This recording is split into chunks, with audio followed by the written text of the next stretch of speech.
Today we're looking at Jim Beckworth. Hello, welcome to the Daily Bellringer. Please don't forget to subscribe and take a look at the questions down in the description. Also, don't forget to check out dailybellringer.com where you'll find more resources that go with many of the Bellringer videos. Jim Beckworth was a famed mountain man, trapper, hunter, explorer, businessman, and scout.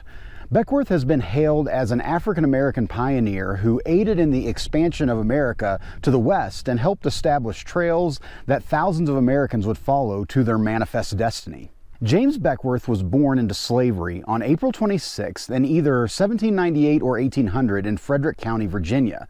Again, the birth dates of enslaved people were not typically recorded, so the exact year is not known. His father was a white Virginia planter named Jennings Beckworth, and his mother was an enslaved person owned by Jennings Beckworth. Around the age of 9, Jennings moved to St. Louis, Missouri, bringing Jim along with him and other enslaved people. Jim, at the age of 19, still enslaved by Jennings, was allowed to apprentice as a blacksmith but did not like the trade. Somewhere around 1824, Jennings emancipated or freed Jim from slavery. Soon after, Jim began working for General William Ashley and the Rocky Mountain Fur Company, venturing into the Rocky Mountains in search of valuable beaver pelts. For the next several years, Beckworth worked throughout the Rockies, joining numerous expeditions and hunting parties and learning the skills of a mountain man. In his travels, Beckworth became very close with members of the Crow Native American nation, learning their language and customs. Sometime around 1828, Beckworth joined the Crow people and lived with them for several years. During this time, he married at least 2 Crow women and would have several children. According to Beckworth, he rose in power among the Crow people and eventually became a chief, although many historians today dispute that claim. In 1837, he returned from living with the Crow and moved back to St. Louis, where he volunteered to fight in the Second Seminole War in Florida and served under future President Zachary Taylor. After returning, Beckworth moved west again and settled in present-day Colorado, working along the Arkansas River and later along the Old Spanish Trail as a trader. When the California Gold Rush began in 1848, Beckworth headed further west to California and established several small stores in mining boomtowns. In 1850, he is credited with discovering Beckwourth Pass, which was a route through the Sierra Nevada mountains. Soon after, he began ranching and established a trading post and hotel in the Sierra Valley, which would become the town of Beckwourth, California.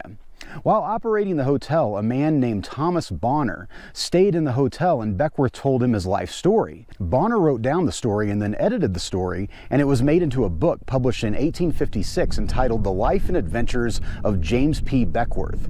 The historical accuracy of much of the biography is many times called into question, and many stories were exaggerated or changed.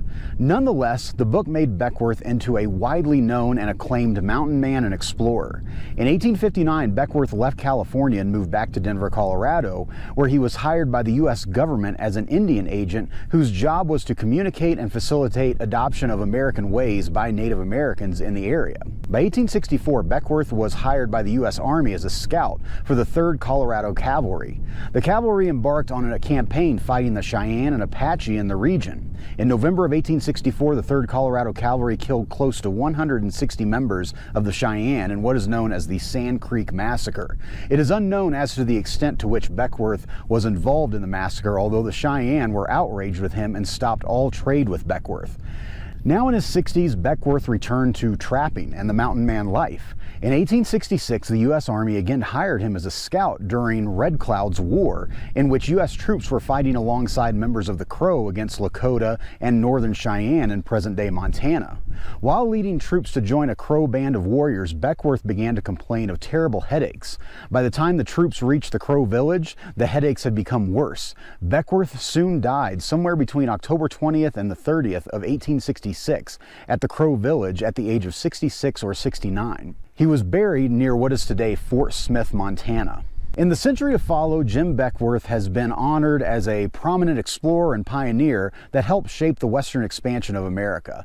Books, television, movies, and even postage stamps have honored Beckworth as a legend of the American West. So with that, hopefully you learned something, and thanks for watching.